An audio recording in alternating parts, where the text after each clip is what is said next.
Hello દોસ્તો, કેમ છો? ફરીથી બધાનું સ્વાગત કરું છું મારી આ ચેનલમાં. આજે હું જે દેશ વિશે તમને જણાવવા માગું છું તેની ગણના દેશ દુનિયાના સૌથી નાના દેશમાં થાય છે. અહીંનો લગભગ 70% વિસ્તાર પહાડોથી ઘેરાયેલો છે અને અહીંના પહાડો છે અહીંની સુંદરતાનું કારણ. અહીંયાના લોકો દેખાવમાં ઘણા જ સુંદર હોય છે. આ લોકોને દુનિયાના સૌથી નાસ્તિક લોકો માનવામાં આવતા હતા. અને હા, દુનિયામાં સૌથી ભ્રષ્ટ દેશની યાદીમાં આ દેશનું નામ પણ આવે છે. અહીં દર વર્ષે રસ્તાઓ બદલી નાખવામાં આવે છે, એટલે કે બની શકે કે ગૂગલ મેપ પણ તમારી મદદ ના કરી શકે. અહીં મેકડોનાલ્ડ્સ પણ જોવા નથી મળતું. ભાગ્યે જ કોઈ એવું હશે જે આ દેશ વિશે નહીં જાણતું હોય. આ દેશ પોતાની વાસ્તુકલા અને ઇતિહાસ માટે ઓળખાય છે. અને અહીં નાનો મતલબ હા અને હાનો મતલબ ના છે. એટલે કે તેઓ હા કહેતી વખતે નકારમાં અને ના કહેતી વખતે હકારમાં માથું હલાવે છે. અહીંના લોકોનું પ્રિય પીણું કોફી છે. આ દેશ એ દેશ છે જ્યાં 1967માં બધા જ ધર્મો પર પાબંદી લગાવી દેવામાં આવી હતી અને તેને એક નાસ્તિક દેશ ઘોષિત કરવામાં આવ્યો હતો. પરંતુ હવે લોકો ધર્મોમાં માનવા લાગ્યા છે. તો હવે મિત્રો વાત કરીએ આ દેશ વિશે અને આ દેશના નામ વિશે. તો મિત્રો, આ દેશનું નામ છે અલ્બેનિયા અને તેનું પૂરું નામ છે અલ્બેનિયા ગણરાજ્ય.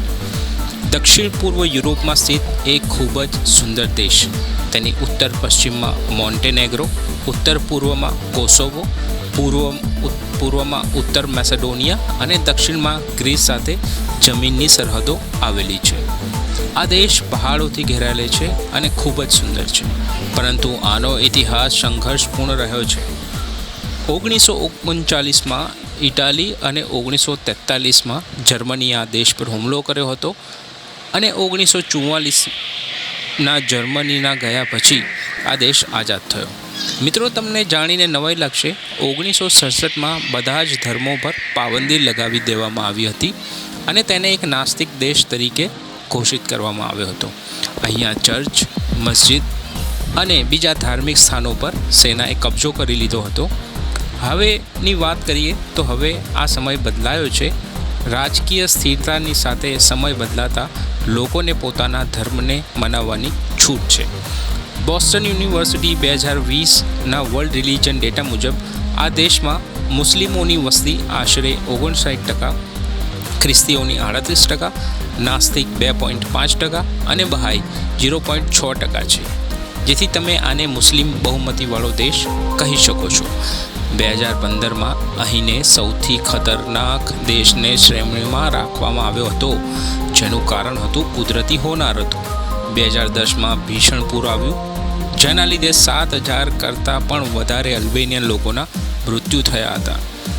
અહીંના લોકો સાંજે બહાર નીકળે છે એટલે હરવા ફરવાવાળા છે અને લોકોને મળે છે. આ મળવાને સૌથી વધુ પસંદ કરે છે. અહીંના લોકો પોતાને શીકી પેરિસ તરીકે પણ ઓળખે છે. એલ્બેનિયન મહિલાઓ વિશ્વની સૌથી સુંદર મહિલાઓ માનવામાં આવે છે.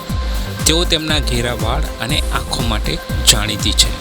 અહીંના લોકોને કોફી ખૂબ જ પસંદ છે. તે દરેક જગ્યાએ કોફી શોધતા જ હોય છે.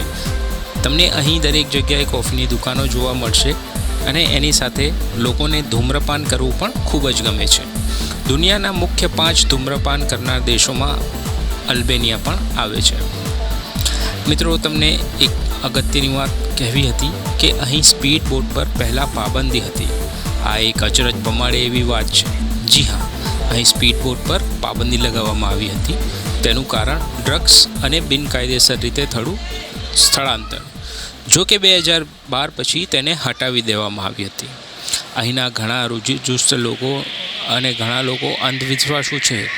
અહીંના લોકોને એવું માનવું છે કે મરેલા પશુનું શબ ઘરની બહાર લટકાવી દેવામાં આવે તો ખરાબ આત્માઓ ઘરની અંદર પ્રવેશ કરતી નથી. બોલો, હવે શું કહેવું આના વિશે? હવે વાત કરીએ તિરાનાની, તો તિરાના એ દેશની રાજધાની છે. અહીં તમને ઘણા મ્યુઝિયમ જોવા મળશે. જો કે એ મ્યુઝિયમ નથી, પરંતુ જૂની જેલો હતી. અલ્બેનિયાની રાજધાની તિરાના તેના રંગીન ઓટોમન, ફાશીવાદી અને સોવિયત યુગના સ્થાપત્ય માટે જાણીતી છે. પેસ્ટલ ઇમારતો શહેરના કેન્દ્રીય બિંદુ સ્કેન્ડરબેગ સ્ક્વેરની આસપાસ છે.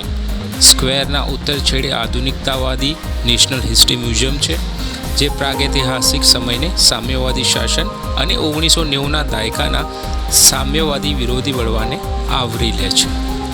બેરાટ શહેર દેશના મધ્યમાં ઓસુમ નદી પર સ્થિત છે. ભૂતકાળમાં તે એક કિલ્લા તરીકે બનાવવામાં આવ્યું હતું અને તે એક ટેકરી પર બાંધવામાં આવ્યું હતું. આ ટેકરી પર કાલાજા નામનો મૂળ કિલ્લો જોવા મળે છે. કિલ્લામાં અસંખ્ય ચર્ચ અને મસ્જિદો છે અને તે જોવા યોગ્ય છે.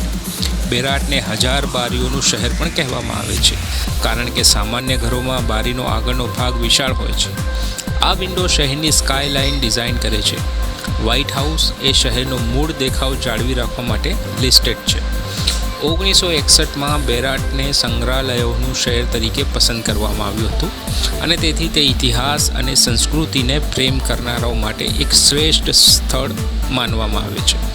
શહેરની આસપાસના કેટલાક નાના ગામડાઓ લાક્ષણિક ગ્રામ્ય વિસ્તારો આપે છે, જ્યાં પ્રવાસ પર પણ જઈ શકાય છે. અલ્બેનિયાની 5 પ્રખ્યાત જગ્યાઓમાં છે શોકોડેર, સુકત, તેપેલેને અને તિરાના. આ દેશ ઘણો જ ઐતિહાસિક હોવાને લીધે ઘણી બધી જગ્યાઓ ફરવાલાયક છે. અહીં ઓટોમન, બેઝન્ટીન, ઇટાલી અને જર્મનીએ શાસન કર્યું છે, જેના લીધે અહીંની બાંધકામમાં પણ તેની અસર જોવા મળે છે, જેમાં ગોરીકે બ્રિજ, મેસી બ્રિજ, કોર્ડે હોસે બ્રિજ, એટહેમ્બે મસ્જિદ, મીરાહોરી મસ્જિદ, મુરાદી મસ્જિદ પ્રચલિત છે.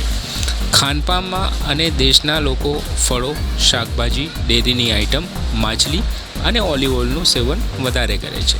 તાવે કોસી એ રાષ્ટ્રીય વાનગી છે. આલ્બેનિયાને બંકરોનો પણ દેશ કહેવામાં આવે છે. 1940ના દશકમાં કોમ્યુનિસ્ટ સરકારના સમયમાં અહીં અંદાજિત 7 લાખ કરતાં પણ વધારે બંકરો બનાવવામાં આવ્યા હતા. તમને અહીં દર 5 કિલોમીટરમાં એક બંકર જોવા મળી શકે છે. 1991માં સોવિયત યુનિયનના પતન પછી અહીંયા આર્થિક સંકટ આવ્યું હતું. તેથી અહીંયાના નાગરિક મેસેડોનિયા, ગ્રીસ અને કોસોવો જતા રહ્યા.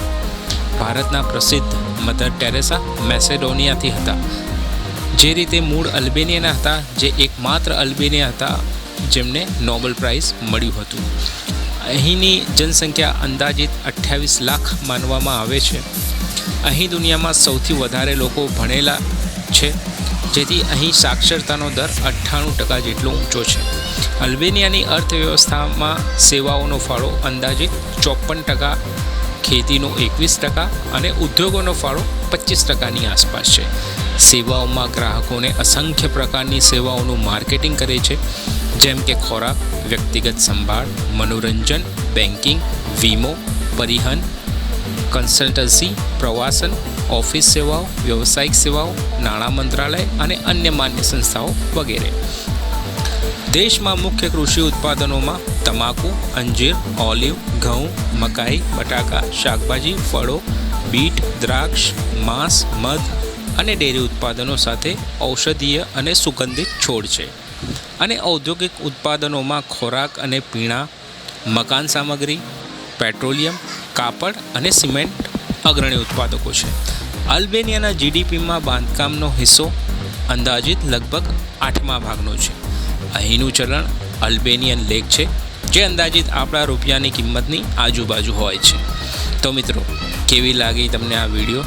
તમને દુનિયાના દરેક દેશની જાણકારી આપવાનો હું પ્રયત્ન કરીશ, તો તેના માટે જોતા રહો મારી ચેનલને. મિત્રો, આ ચેનલને લાઈક કરો, સબસ્ક્રાઈબ કરો અને નવા વિડીયોને જોવા માટે નોટિફિકેશન ઓન રાખો અને શેર કરો આ ચેનલને. ધન્યવાદ.